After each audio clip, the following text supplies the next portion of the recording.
up, you maniacs, and welcome back to the Lucid Nightmare. I'm your host, as always, Jay Schatzer, and it's a new segment here at the Lucid Nightmare. It's called Taking It Back to the Paperback, and it's pretty much covering movie tie-in novelizations that I'm picking up and putting into the collection. I've just started deciding, hey, I'm going to start collecting these because I love the stories they're based on, the movies they're based on, so figured why not bring it in and kind of blend it in with the movies here, do some great reading, and get back to some awesome storytelling, because modern storytelling sucks. So let's just show you, this is what we're going to be working with today. We got, I don't even remember, there's 18 in this one. So we're going to go over these 18 kind of one by one, show them off, talk a little bit about them, and yeah, so this is how we're going to kick it off. And this is pretty much going to be, the ongoing segment is going to be, I'm going to read a book, and then I'm going to pretty much talk about a discussion about comparing it with the novel and the movie that it's based on, or vice versa. So it's going to be a neat little segment of what's different in the book and what's different in the movie, just kind of how they play off each other, they flesh out characters a certain way. That'll be an interesting little collab that we'll do, but those will be future videos. The first one that's going to be going on is going to be The Sentinel, the horror movie The Sentinel. Just finished it, actually just finished it maybe not even an hour ago. That'll be the first video in the Taking It Back to the Paperback segment, the official one. But right now I'm just going to kind of go over a little bit of my book collection so far. And yeah, that's about it. So let's dive in and check these guys out. Ooh. Alright guys, let's first start off with a book I actually just finished, and I'll be doing a little comparison on the novelization to the actual movie in a video soon. But The Sentinel, awesome film, very creative, kind of bridges the gap between zombie movie, religious kind of exorcism kind of thing. Really awesome stuff. This edition's really cool. Yeah, it pretty much really follows the movie, but beautiful looking book with this awesome spread on the inside. Really cool stuff, but really great read, and just an interesting story, like I said, in general, that follows a poor young woman who pretty much is just falling into decay, and the whole plot kind of unwinds from there. So I don't want to give too much away, but awesome book, great read.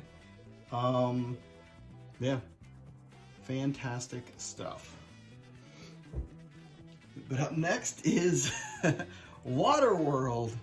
I know this one's got a shady reputation, I guess, just because it's probably one of the biggest box office bombs for that time period.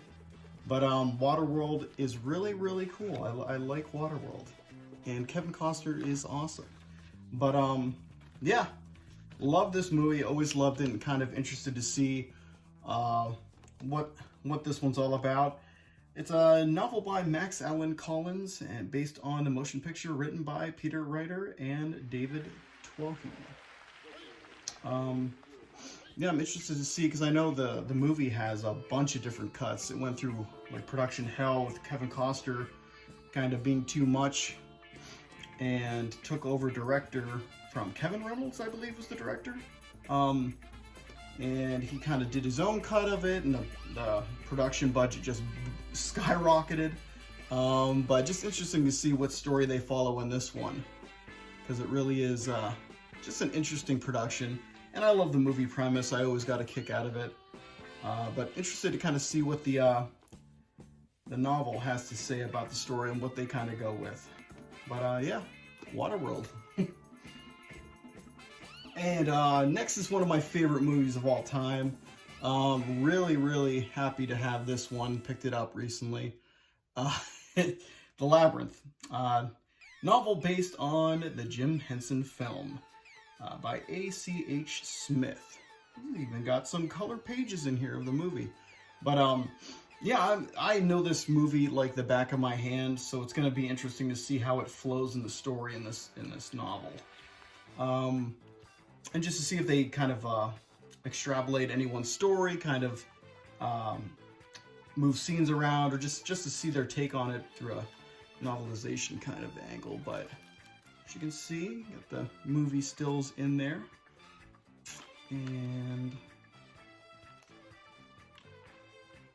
yeah, like I said, one of my favorite movies. Really, really looking forward to checking this one out and to see what the heck the kind of take on it is in written form. But yeah, awesome. Not too big of a read, so 175 kind of pages on this one, so I'm looking forward to checking this out. Should be a nice, easy read. But The Labyrinth, hell yeah. And next up is a very intriguing sci-fi film, probably one of the most classic of all. The film was directed by Stanley Kubrick, and the novelization here is written by Arthur C. Clarke. And I'm kind of interested to see how this one is in written form, because the movie really is kind of a unique beast, something you have to kind of witness and see for yourself. And I don't really know how they would put it down in the word, but yeah, looks like I will have an interesting time with this one, because it is a pretty interesting story with a lot of heady kind of content and really out there ideas and themes. But yeah,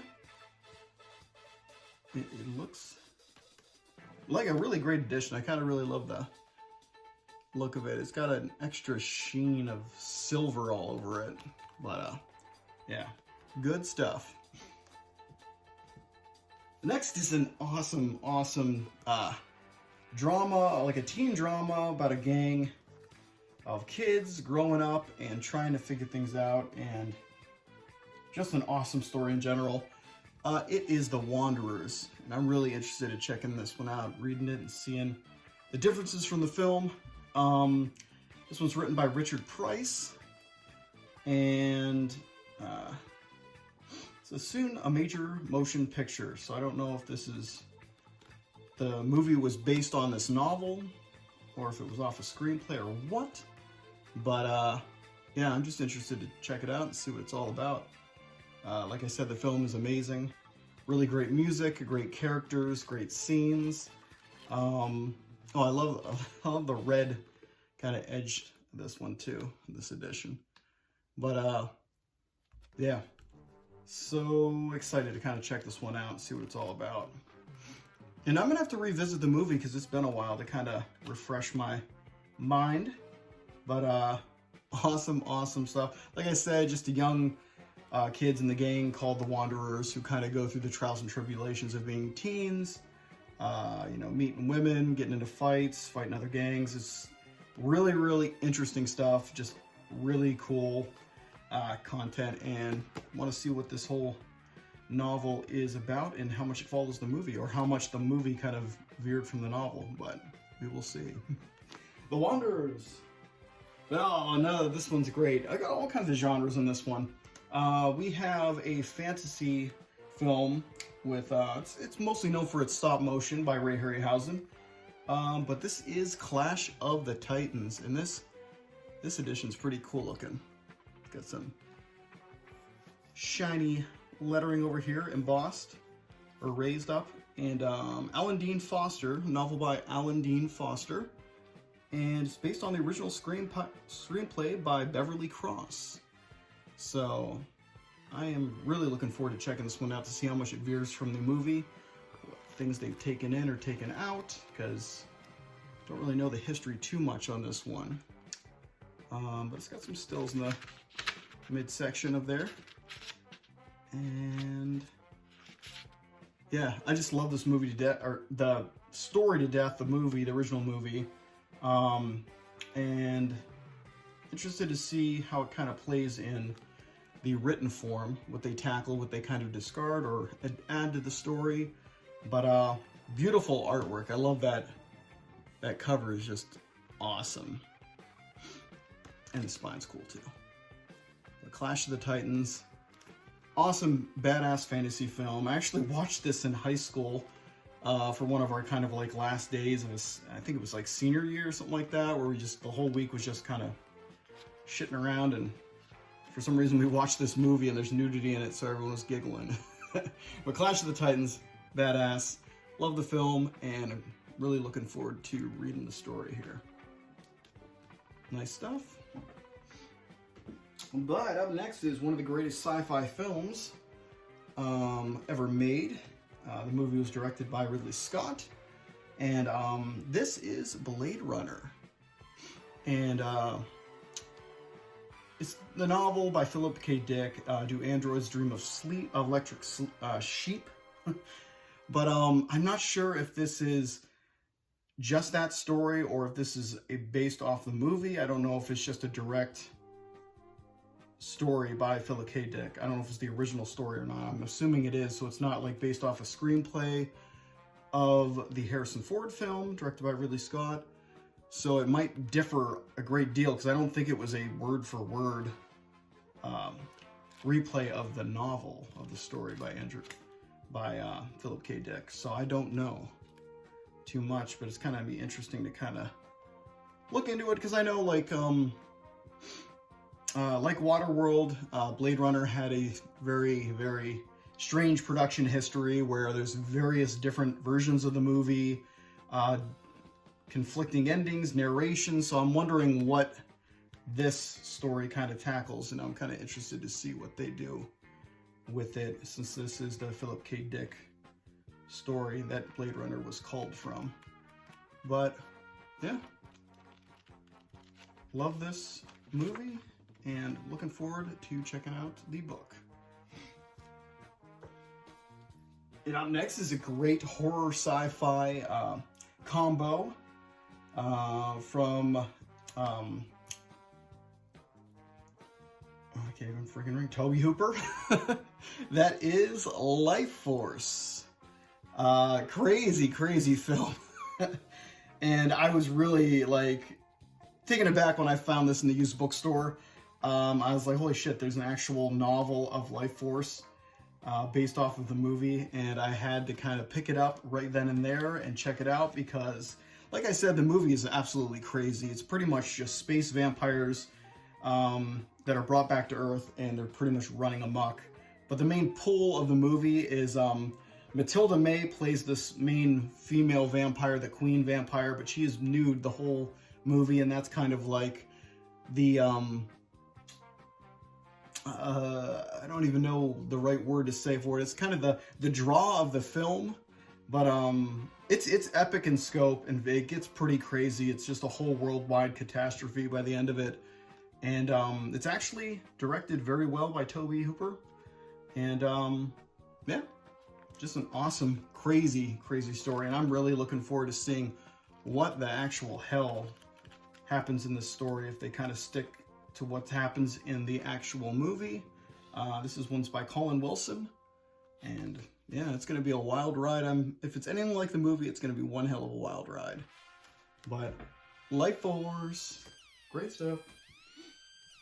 Oh, another favorite sci-fi movie of mine that I could pretty much watch back to back and never get tired of it. It is Total Recall with Arnold Schwarzenegger. Yeah, this one is just a fantastically fun film, and this one is based on a screenplay by Ronald Shusett and Dan O'Bannon and Gary Goldman, and screen story by the same people plus John Powell. But yeah, Paul Verhoeven, however you say it, does an amazing job with the film. And I know it's pure Paul Verhoeven, so I'm wondering what the actual story is like. I know Dan O'Bannon has a lot of good credits to his name, but yeah, this is the whole story is just great, and Arnold kind of like solidifies the main hero role, and like it definitely is a Schwarzenegger starring film. But yeah, a major motion picture. But yeah, one of my favorites. Really interested to see how this one unfolds. but I'll be checking that one out hopefully soon. But yep, Total Recall. Oh, another sci-fi, but this one's a sci-fi fantasy, pretty much in the vein of Star Wars, but with a huge fantasy twist to it. It is Krull. This one is fan-freaking-tastic. The movie. This is a novel by Alan Dean Foster, and it's based off the screenplay by Stanford Sherman. So this one will follow pretty closely to the movie, I would assume. The original film was directed by Peter Yates. Very, very fantastic. Creepy in parts. Well, a lot of parts are creepy. Just very inventive and strange. So really interested to see what the story, if it follows that closely. But yeah, Cyclops dude. One of my favorites. He freaked me out as a kid.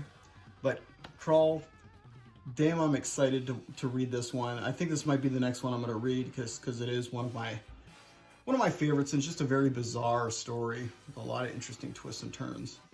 But Krull, glad to have it in the collection there, for sure. And up next is a fun fantasy film. Kind of came and went like a fart in the wind, but it is Dragonheart. The original movie stars Dennis Quaid with the voice of Sean Connery as the dragon. Decent enough special effects for the time for the dragon. Still a little cartoony for my taste. But yeah, it's just a fun adventure film. And this is based on a screenplay of Charles Edward Pogue. And right here, the motion picture event of the year. But yeah, just a fun film. I don't really know this movie that much to heart, so it's been a long time. I think the last time I watched it was when it kind of first came out, or the first couple of years it was out.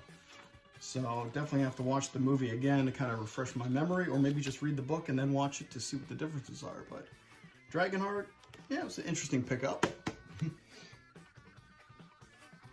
But let's go to some John Carpenter fare with a novel by Alan Dean Foster. It is Starman. And this is actually a movie I didn't watch until recently, probably the last couple of years. I don't know why it was put on the back burner, never checked it out, but really did like it. But like I said, Alan Dean Foster wrote it, and it's from the screenplay by Bruce A. Evans and Ranald Gideon. But yeah, it's a nice little drama piece, just two characters. It's like a romance almost too. Fish out of water story, and guys trying to survive, and he falls in love with this young lady here. Just a great, fun little film. Not many people really talk about it. It's a good John Carpenter film. Not really in his wheelhouse that he usually does, but great stuff. But that is Starman. And next up is a classic adventure tale. Directed by Steven Spielberg. It is Indiana Jones, Raiders of the Lost Ark. And it's a novel of high adventure by Campbell Black, adapted from the screenplay by Lawrence Kasdan, based on a story by George Lucas and Philip Kaufman. And it's a classic. Everyone's seen it. If you haven't seen it, just stop what you're doing and check it out, because it is a fun Harrison Ford starring film, pretty much his iconic role. Yeah, and just a really great story. Really great story, really fun, and I love all three of the Indiana Jones films, and that's all there are. There's only 3 films. You can't convince me otherwise. But first one, probably one of the best, but I know I like each one for different reasons. Temple of Doom, I have a soft spot for that one. Yeah, Raiders of the Lost Ark, just a great start to the whole franchise. And then The Last Crusade finishes it off on a really, really high, great note. But I'm interested to check this one out. So it's adapted from the screenplay, so might have a little bit of tidbits in there that aren't in the movie. Stuff like that, so really looking forward to checking that one out.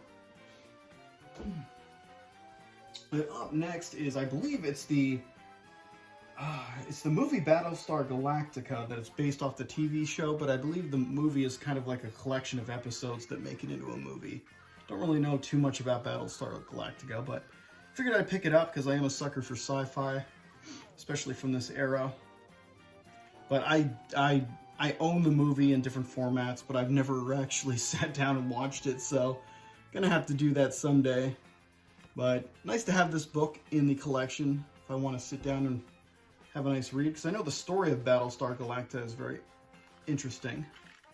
I know a lot of modern stuff kind of pulls from this, but yeah, don't really have much to say, but cool kick-ass cover, and looks like it's gonna be fun, so I'll have to check it out someday. But up next is a sci-fi movie that I have a soft spot for. It is Stargate. And I know there's a whole TV series based off of the movie and stuff like that. I've never been a fan of the TV show. Heard good things, but I don't do TV shows really. But this is a novel by Dean Devlin and Roland Emmerich. Roland Emmerich is the director of the movie. And yeah, I just love the whole idea of ancient aliens and kind of them molding civilization. And this one just pulls from that essence right there and rolls with it. So. And the cast of the movie is really great. You got Kurt Russell playing the military man. Then you got James Spader as kind of the scientist, archaeologist, kind of nerd. But awesome movie. And I love the effects of it. The acting, the story. I don't know why. It does have a bad rap. A lot of people don't really like it, but I've always had a soft spot for it for some reason. But yeah. That is Stargate. Love it. And another one. We got another Roland Emmerich one right back to back. We got Independence Day. Now, everyone's probably seen this when it came out. It was a huge blockbuster. One of Roland Emmerich's more famous films. Dean Devlin and Roland Emmerich and plus Stephen Molstad are the ones who wrote this one. And it's probably pretty heavily tied to the movie because it came out at the same time and they probably just streamlined this, but I love the story. It's a fun film, great cast, Will Smith, Jeff Goldblum, the whole lot. Bill Pullman is the president with his iconic speech, but yeah. Figured I'd pick it up because it is just a fun blockbuster, and I always get swept up in the story when it comes on, or if I ever have the mood to watch it on Independence Day. But, yeah, figured I'd pick it up. Fun movie. Like to check it out in written form. But let's go next with The 12 Monkeys, an interesting sci-fi film. Directed by Terry Gilliam, very interesting character with very vivid imaginations and films. But this is the novel by Elizabeth Hand. And based on the motion picture screenplay by David Peoples and Janet Peoples. So I'm interested to see what they've taken from this one, because I don't really know much about the history of the film and how it was produced and brought to life. But great movie, Bruce Willis, Madeline Stone, Brad Pitt do an amazing job in it, and it's just a really weird mind bender of a film with some interesting visuals, cool like time travel kind of aspects. Well, not kind of, it is time travel, but very weird, cerebral kind of flick. Awesome stuff. But 12 Monkeys. And we will finish. And we're going to just end it with one more, and it's going to be RoboCop. Now, RoboCop is another oh my God, why did I say Peter? Paul Verhoeven film. But, and it still has that same satirical kind of wit throughout it. It's very heavy on satire. A lot of dark comedy. It's just a very interesting film with a lot to say about society and the way things are. But yeah, just a great overall story about a guy who becomes a machine and he's struggling with essence of keeping his humanity. And just the violence on display in this world is out of control. So I want to see what they do in the novel. It's a novel by Ed Naha, based on the screenplay by Edward Newmere and Michael Miner. Oh, Michael. Yeah, awesome pickup. I was surprised when I saw this on the shelf, and I was like, yep, hell yeah, grabbing it quick. But RoboCop, hell yeah. But yeah, that is a good portion of my collection. I'll leave the rest of it for another time. But a lot of stuff. But yeah, there you have it. That is a huge portion of the collection, and a whole bunch more coming, and a whole bunch more that I need to show off that I still have in the collection. But yeah, hell yeah. Movie tie-ins, hell yeah. And there you have it. That was part of my collection. Got a bunch more and a bunch more coming, so it's going to be another ongoing segment like quickie movie hauls. But yeah, that's the movie tie-in kind of paperbacks that I have that I'm going to be collecting and kind of gathering here. But hope you found it interesting and found some ones you want to check out for yourself. But yeah, I'll see you guys later at the next time I'm in front of a camera talking about movies and anything to do with movies, even books that are based on movies. But I'll see you guys later, so see ya!